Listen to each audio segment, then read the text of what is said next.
temps de vous informer. 11 h à partir de la République démocratique du Congo, la capitale Kinshasa. Nous sommes CSS Télévision, les reflets de tout un peuple. C'est votre émission Duel. Ici, nous traitons l'actualité avec les acteurs majeurs de la République démocratique du Congo. Aujourd'hui, comme annoncé sur ces plateaux, nous avons la présence du DG Mathieu Takizala, DG d'une entreprise spéciale Auto Garage. Il est ici avec nous. Monsieur le DG, soyez le bienvenu.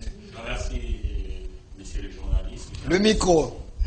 Je remercie, monsieur le journaliste. Je remercie aussi la chaîne qui fait actuellement avancer la République démocratique du Congo dans le terrain communicationnel. Et je remercie aussi mon ami Lequel, qui est le directeur du programme.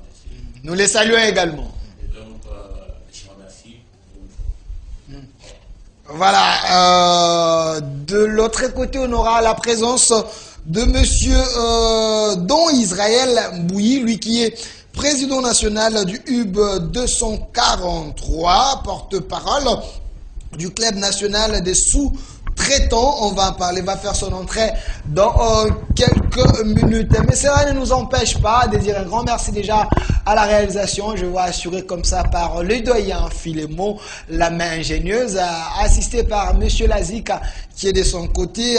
Nous allons se déballer aujourd'hui avec l'actualité. L'actualité reste dominée par le probable remaniement du gouvernement Sama. Il semblerait qu'il faut changer les joueurs, changer les pions pour que le chef de l'État puisse réussir son mandat. On va en parler sur ces plateaux. Et aussi, il y a la problématique des élections en 2023. Il y a ceux qui pensent qu'il y aurait glissement. Selon les signaux, ça prouve qu'il n'y aura pas élection.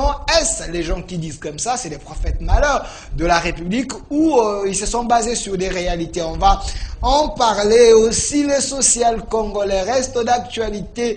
L'économie de la République démocratique du Congo, la classe moyenne. Est-ce les peuples aujourd'hui peuvent dire oui, on est d'accord avec le slogan du chef de l'État, le peuple d'abord? On en parle avec mes invités. Mais avant tout, monsieur Mathieu Takizala, avant que ton co-débatteur puisse faire son entrée, vous êtes DG d'une entreprise spéciale autogarage.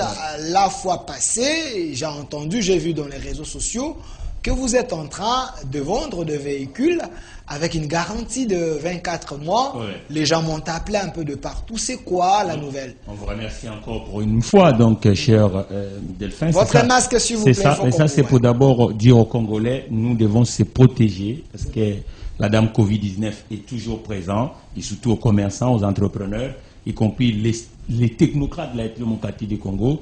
Je dis à mes compatriotes, c'est 500 francs. Nous avons besoin de tout Congolais pour avancer ensemble. Donc il faut porter vos masques. Donc on n'a plus besoin que les gens puissent partir pour les prudences sanitaires. Donc c'est pour cela, c'est un jeu magique pour tout le temps. Il faut penser à ça, même vous Delphin. Nous avons encore besoin de vous parce que le défi ou le challenge de la République démocratique du Congo, on a besoin de tous les joueurs de la République démocratique du Congo, y compris les journalistes. Donc, spécial autogarage, on a compris la magie des chefs d'entreprise, que l'automobile était plus vers l'informel. Il fallait faire de sorte que les Congolais et les Congolaises qui veulent acheter le roulant antidémocratique du Congo puissent être accompagnés par une interface qu'on appelle spécial autogarage. Et aujourd'hui, je vous dis qu'on reçoit des appels de gauche à droite, y compris nos compatriotes qui sont dans le continent avancé. Ce matin, il y a même les appels de Bandaka, les appels de Bandundu, les appels du Congo central, et tout ça, ainsi de suite. On sent qu'il y avait vraiment cette nécessité d'avoir une interface congolaise capable de comprendre la physionomie de la République démocratique du Congo. Et si vous voulez acheter actuellement la République démocratique du Congo, ou réparer le véhicule, ou acheter le dérivé, ou acheter le véhicule, y compris les équipements, le roulant, rapprochez-vous des spécial autogarage parce que vous allez acheter avec un conseiller technique, vous allez acheter avec la prévente, le service après-vente et le véhicule s'achète autour des garagistes. C'est le garagiste qui est capable et ça, le spécial autogarage, c'est ce boulot qu'on est en train de faire en ce moment pour améliorer le service dans cette industrie en République démocratique du Congo. Quelqu'un m'a posé la question, comment entrer en contact avec eux? Il y a un numéro, il y a des sites, comment Donc, les réseaux sociaux, nous sommes présents. Vous savez, qu'il soit Facebook, qu'il soit YouTube, qu'il soit Twitter, qu'il soit Viadeo, qu'il soit LinkedIn. Et puis le site internet www.sagkin.com. Et puis les adresses physiques, le premier des adresses, c'est sur 12e mairie, Petit Boulevard, avenue Gerberas. Du côté résidentiel, vous allez voir que Spécial Auto est là. Le deuxième adresse physique, c'est du côté de poids lourd, ça c'est pour le véhicule industriel. Donc, les numéros de téléphone, c'est qui peut nous rejoindre via le GSM, c'est plus 243 90 49 15 691. Voilà, merci Monsieur Mathieu Takizala. Comme annoncé, nous avons la présence de Monsieur Don Israël qui fait également son entrée. Il peut faire son entrée, c'est pas un problème. Prenez place, ce n'est pas un problème. Vous êtes venu un peu en retard, mais ce qui est important, c'est que vous soyez là. Voilà, comme annoncé, nous allons parler de l'économie dans cette émission. Il y a le probable remaniement du gouvernement. On va également en parler, la problématique des élections. Est-ce que les élections en République démocratique du Congo peuvent changer la vie des Congolais? Et je me rappelle à l'époque Kabila qui disait entre le développement et les élections, lui préfère les développements. Alors, M. Mathieu Takizala, il semblerait qu'on va remanier le gouvernement. Pensez-vous qu'il était temps de le faire, car le gouvernement de Warrior, avec Sama, il y a certains joueurs qui étaient devenus vieux ou faibles. Vous savez bien que... Le micro. Delphin, vous me laissez. Tous les jours, on est ensemble. Vous savez qu'est-ce que M. Takizala pense pour la charpente décisionnaire du niveau politique. Le gouvernement, j'ai toujours demandé, il fallait réduire d'abord la taille du gouvernement. Parce qu'il fallait donner aux autres secteurs de la vie de la démocratie du Congo les moyens d'agir. Entre autres, le secteur de l'entreprise. Et même le secteur aussi de l'infrastructure. Il fallait mettre beaucoup de choses et réformer aussi l'administration. Ça veut dire qu'aujourd'hui, avec le contraste du monde d'aujourd'hui, nous avons ce qui se passe en Ukraine. Nous avons ce qui se passe aujourd'hui entre la Chine et les États-Unis. Nous avons le ralentissement. La plupart des institutions monétaires internationales, par exemple la Banque européenne, la Banque centrale européenne vient d'augmenter les taux directeurs. Nous voyons c'est l'inflation aux États-Unis, l'inflation au niveau de l'Asie, l'inflation au niveau de l'Europe, ainsi de suite. Et la rareté de l'énergie, c'est une matière qui est importante pour la production de biens ou de services. Donc ça veut dire que la République démocratique du Congo aujourd'hui, avec un régime de chômage de masse, avec un régime que l'entreprise congolaise n'est pas compétitive par rapport à l'entreprise qui est domiciliée dans d'autres territoires, ça veut dire qu'il faut d'abord un remaniement technique, vite fait, qui va recadrer. Ça veut dire qu'au lieu qu'on soit avec un gouvernement de 56 membres, je dirais au président de ce qui dit, avec les alliés qui l'accompagnent, parce que c'est une coalition qui est au pouvoir aujourd'hui entre M. Tshisekedi, avec le plateforme comme MNC, comme ABDC, et ainsi de suite. Donc, ils doivent comprendre qu'aujourd'hui, il faut réduire la taille du gouvernement, il faut mettre un gouvernement sérieux pour dégager de marge de manœuvre budgétaire pour permettre à l'entreprise, à l'économie de s'exprimer en République démocratique du Congo. Voilà. Monsieur Lazik, vraiment j'ai besoin que vous soyez avec moi. Derrière ici, je veux qu'il y ait vraiment ce que je vous avais demandé. Quand vous êtes là, moi je me sens plutôt à l'aise. Voilà. De l'autre côté, nous avons la présence de Monsieur Don Israël Mbouyi, président national du UB 243, porte-parole du club national des sous-traitants. On en parle avec vous. Vous avez suivi la première question. Il semblerait qu'il y aurait un probable remaniement du gouvernement. Pensez-vous qu'il était temps de le faire ou il fallait laisser d'abord l'équipe de Warrior, de Samalou Kondé, continuer comme ça? Je pense que ce remaniement interviendrait dans le cadre des alliances politiques.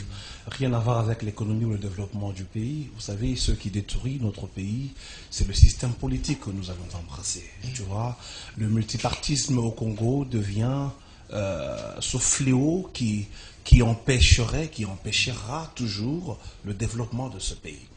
Moi, aujourd'hui, je commence à être adepte de la dictature positive, parce qu'avec les alliances, il y a des quotes-parts pour chaque parti, et c'est ainsi que ce que me demande M. Takizala, mon confrère, que j'aime beaucoup d'ailleurs. Entrepreneur, diaspora, économiste, DG de l'entreprise spéciale Autogarage. Les millionnaires congolais. Tout à fait. En devenir, parce que le président n'a pas encore tenu promesse. Vous voyez, avec cela, chaque parti devrait amener des personnes. C'est là que ça se discute. C'est là que nous nous retrouvons avec des gouvernements de 60, élastique. 70. Voilà, c'est ce qui détruit le tout. Le train de vie du gouvernement doit devoir sensiblement baisser pour essayer de recanaliser l'argent et les énergies à autre chose. Pourquoi pas booster l'entrepreneuriat local? On le dit, on le répète.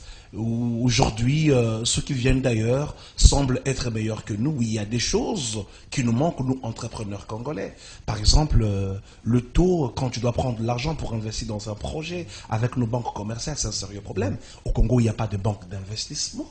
Et quand même, il y en aurait. Par quelle magie tu aurais accès à ce financement? On te demande des choses impossible d'avoir. Tu es une start-up, tu veux te développer au pays, tu n'as pas de fonds, tu as des pensées, tu as une pensée entrepreneuriale, tu as une pensée positive qui peut développer le pays. Tu vas chez une banque, on te demande de mettre en gage une contre-valeur au moins de 130%. Et vous imaginez, toi déjà tu n'en as pas. Mais comment ça, du moment que l'État congolais a pallié à ces problèmes? Il y a l'FPI, à moins que je me trompe, il y a l'FPI, l'argent est disponible. Attends, mon frère. Le Congo, ce n'est pas quand même l'enfer, hein? Soyons sérieux, s'il vous plaît. Okay. Avec votre histoire du FPI, je ne suis pas venu pour tutoyer des personnes ici, mais la vérité est que récemment, avec les enquêtes de l'IGF, sur la liste des gens qui ont des grosses dettes avec le FPI, tu as trouvé combien d'entrepreneurs, à part les politiques? On peut être politique, on est aussi entrepreneur. Nous connaissons comment ça marche dans ce pays. C'est pas possible. Et c'est pas ça le sujet aujourd'hui. Ouais. Nous connaissons comment ça se passe. Et oublions le FPI. La vérité est que nous avons des mécanismes qui peuvent développer le pays. Je pense aujourd'hui, en tout cas... Moi, en ce qui me concerne, pour le remaniement du gouvernement, j'ai une petite idée. Voilà, donnez-nous l'idée. L'émission s'appelle Duel, hein? Okay. On le suit. J'ai une petite idée. Je demanderai au président d'attendre 3 mois avant l'appel aux élections pour remanier le gouvernement. Comment ça? Vous ne voyez pas que ça serait un peu risquant parce qu'il a besoin peut-être de s'assurer et qu'il l'accompagne, qui est avec lui Non. Au lieu d'enrichir peut-être ses ennemis au moment des élections, ça pose problème. Hein? Tous ces calculs, hein, monsieur Israël. Pas la totalité du gouvernement, mais certains ministères clés. Parce que moi, aujourd'hui, je peux le dire à haute voix que je suis capable de créer les millionnaires que le président est en train de rechercher. Vous dites? Je suis capable de créer les millionnaires que le président est en train de chercher. Il a promis de créer une nouvelle classe des millionnaires congolais. Elle est inexistante. L'Allemagne d'Afrique. Je ne parle même pas de l'Allemagne. Moi, je parle des jeunes entrepreneurs qui excellent dans le pays. Moi, dont Israël Hubert Mbouyi, président du Hub 243 et porte-parole du Club national des sous-traitants, j'ai une portion magique qui aiderait le président à avoir ses millionnaires congolais. Il suffirait de me donner le pouvoir de le faire. Voilà, je comprends que vous êtes en train de faire introduire votre CV, mais je vais revenir vers vous. Voilà, monsieur Lazik, est-ce que je peux... peux... mettre à la place qu'il faut et c'est tout. Voilà, je reviens vers vous. Monsieur Lazik, j'ai besoin de la magie que vous avez toujours l'habitude de faire. Alors, de l'autre côté, monsieur le DG, Mathieu Takizala, les millionnaires congolais, on dit qu'en devenir, mais moi je sais que vous l'êtes déjà. Bon, alors, la vision d'un chef d'entreprise, nous savez, un million du côté congolais, on a plus du côté de la valeur d'échange, qu'on appelle l'argent. Million, c'est en termes de collaboration. L'entreprise que je chapeaute, j'estime qu'aujourd'hui, on peut créer des collaborateurs à travers la République démocratique du Congo. Pourquoi pas dans le continent africain? Parce que cette problématique, elle est vraiment dans l'informel. Et c'est ça qui nous estomaque, pour de sorte qu'aujourd'hui, ces remaniements doivent tenir compte de la sociologie de la République démocratique du Congo. La sociologie économique. Parce que sans actif, cher Delphin, ça sera extrêmement, et surtout l'actif professionnel.